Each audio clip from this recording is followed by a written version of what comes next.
Ma'am, I need you to step aside. Don't let me repeat myself, Officer Davis yelled at me. His hand was already on my boarding pass before I could even respond. I looked up at him, tired, confused. Is there a problem? Just step aside, ma'am. His eyes scanned me like I was a threat, not a person, like I was hiding something.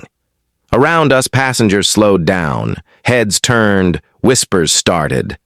I felt every single pair of eyes on me. My heart pounded, but I kept my face still, calm. I'd learned a long time ago that showing emotion only made things worse. Sir, my flight boards in 20 minutes, and it'll board when we're done here. He flipped open my passport, studying it like it was written in a foreign language. His partner, Officer Klein, walked over, arms crossed, already suspicious. I stood there, see purse in hand, nursing scrubs peeking out from under my jacket. I was exhausted. 12-hour shift at the ICU, 3 patients coded. 1 didn't make it. I just wanted to get to my sister's wedding. That's all I wanted. But instead I was being pulled aside. Again. Klein looked at Davis. What do we got? Just checking her documents. And in 15 minutes, this whole airport won't know that I'll be the one to save the life of someone Officer Davis cherishes so much that he can't afford to lose. If you are enjoying this story, hit subscribe so you won't miss the next one. Davis ran my ID through the scanner, the first time, then the second, then the third time. Ma'am, where are you traveling to today? Seattle. My voice was even, professional. Purpose of travel? My sister's wedding. Klein stepped closer. You seem nervous. I'm not nervous, sir. I'm tired. I just finished a 12-hour shift and I really need to catch this flight. A shift doing what? Davis asked, still holding my passport like it might bite him. I'm a registered nurse. Critical care. He didn't even blink. Like it didn't matter. Like saving lives every single day didn't earn me the basic respect of being treated like a human being. Klein glanced at my bag. Mind if we check that? It wasn't really a question. I handed it over. They unzipped it slowly, carefully, like they expected to find something. My scrubs, a toiletry bag, a book, headphones, nothing. Davis held up my stethoscope like it was evidence. You really a nurse? The question hit me harder than it should have. I'd heard it before, at work, at the grocery store, at family gatherings. I always said with that same edge of disbelief. Yes, I said quietly with my teary eyes and my cheek shaking. I really am. He put it back without a word. Around us, the terminal buzzed with travelers rushing to gates, buying coffee, hugging loved ones goodbye. Normal people, having normal days. And here I was, detained. Klein leaned in. You're being awfully calm for someone who's about to miss her flight. Davis called over his shoulder. Yeah, I'm gonna need a supervisor over here. My stomach dropped. A supervisor. That meant more delays, more questions, more eyes. I could feel the weight of every stare, the pity, the judgment, the curiosity. Some passengers looked away, others didn't. I wanted to scream, to cry, to demand answers. But I knew better. So I stood there, silent, waiting. Because that's what people like me have to do. Supervisor Langston arrived 5 minutes later. Tall, gray hair, expression unreadable. What's the situation? Davis handed him my documents. Just doing a routine check, sir. Something felt off. I clenched my jaw. Langston looked at my passport, then at me. Ms. Jameson, do you have anything in your luggage that we should know about? No, sir. Any liquids over the limit? Any prohibited items? No. Have you been asked to carry anything by anyone else? No. He studied me for a long moment. I could see it in his face. All right, he finally said. Let her through. Davis hesitated. Sir, are you sure? I said let her through. Reluctantly, Davis handed back my passport. I took it. Thank you, I said quietly. No one apologized. I grabbed my bag and started walking toward my gate. My flight was boarding, and I might still make it. My chest felt tight, my throat burned, but I kept moving. I didn't look back, and then I heard it. A scream, sharp, terrified. It cut through the noise of the terminal like glass shattering. I stopped. People around me froze. Another scream. Someone help! He's not breathing! Instinct kicked in before thought did. I turned and ran toward the sound. A crowd had gathered near Gate 12. People stood in a circle, staring down at something, someone on the floor. I pushed through. A young man, early 20s, lying on his back, eyes half closed, skin pale, lips turning blue, not breathing. An airport staff member knelt beside him, panicking. I don't know what to do. I don't know what to do. Move. My voice came out firm, steady. The voice I used in the ICU when seconds mattered. She looked up at me, confused. I'm a nurse. Move.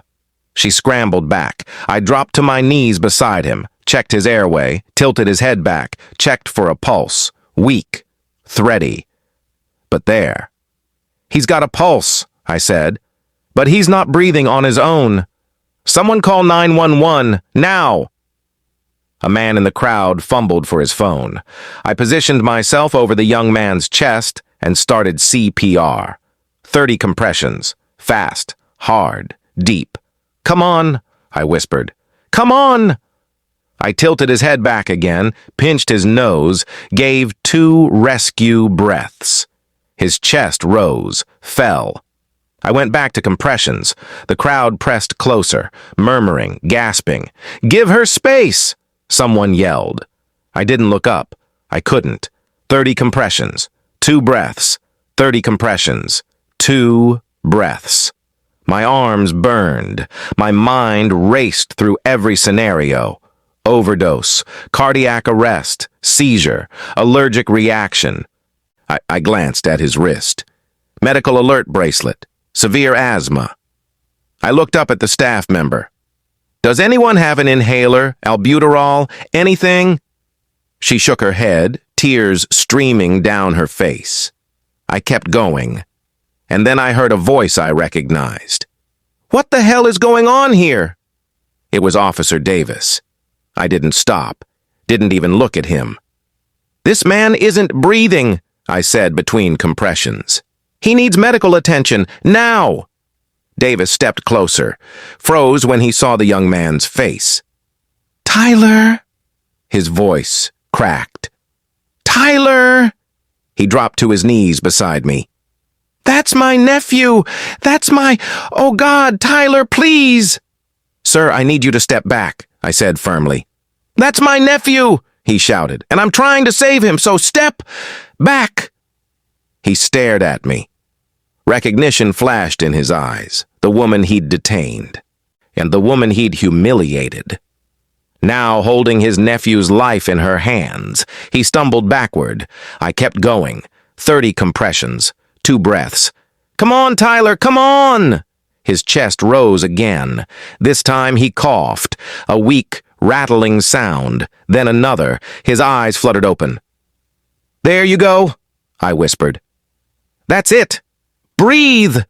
He gasped, coughed again. His color started coming back. Relief flooded through me.